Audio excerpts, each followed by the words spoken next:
Welcome again to Meet the Professional program, where Top African News' reporter today is meeting the founder and director of Save Generations organization to learn more about this non-governmental organization whose services are bringing positive impacts to various groups of Rwandans.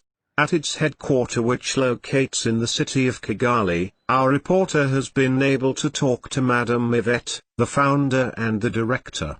The discussions focused on the organization's main areas of interventions, beneficiaries, the essence of the existence of this organization, 5 years anniversary, use of information technology, young people and future plans.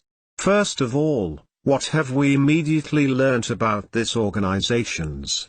Yes. We learned that Save Generations organization is a Rwandan non-governmental organization that works to prepare, empower and equip the future generations, with the main focus being put on children, youth and women without leaving behind men and boys as well as families. Save Generations organization intervenes in sectors such as education, child protection, well-being of youth and women empowerment, livelihoods improvement, as well as the sector of youth and sexual reproductive health and rights.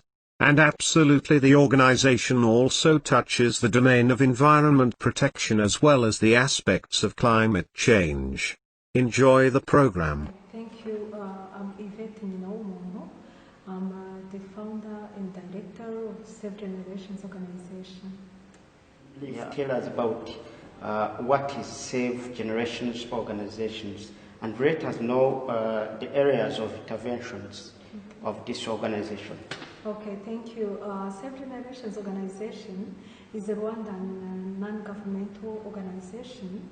We work to prepare, empower and equip the future generations, and we target children, youth and women without leaving behind men and boys, and as well the families. Yeah, we intervene in the domain of education, of child protection and well-being, of youth and women's empowerment and livelihoods improvement, and also in the domain of adolescents and youth sexual and reproductive health and rights, and in the domain of environment protection and climate change resilience. How many beneficiaries do you reach so far, and in which way you reach them? Thank you. In the domain, according to the domain where we intervene, in general, we reached more than 7,000 project participants to our programs, but like in the domain of education, we so far reached 10 goals that we sponsored during this time of 5 years. We sponsored to go back to school to continue their high school education, and in also youth and women's empowerment and livelihoods improvement. We have been able to reach more than 500 youth and women, and also in the domain of adolescent and youth sexual and reproductive health and rights, which is implemented in the schools. In the district of Gasawa and Kamonyi, we have been able to reach more than 3,000 and even more than that in the schools, but directly we're focusing more on the champions in each school is in a project to implement called Empowerment of Adolescents and Young Girls in School on Sexual and Reproductive Health and Rights. And in that project we have the ones we call champions, and those champions, there are 240 participants, which are all students, and also for the parents, and also for the religious leaders, and for the local authorities. Yeah, it's a project that not only targets adolescents and youth only, but it's an integrated project where also the family and the community in general is also included. Yeah, and also for the other project, we reached more than 1,000, and for our radio program, we reached more than we can count now because it's a continuous program, and on every Sunday is like as we use radio flash, and it can reach to many districts. That's the reason why we estimate the number. So non-profit activities or the work of NGOs is in general is something led by the inner core. Why have you started this NGO, and what pushed you to start something important like this? Yeah, thank you so much. I thought about that because from my childhood I liked to intervene in the activities that have impact in the lives of people.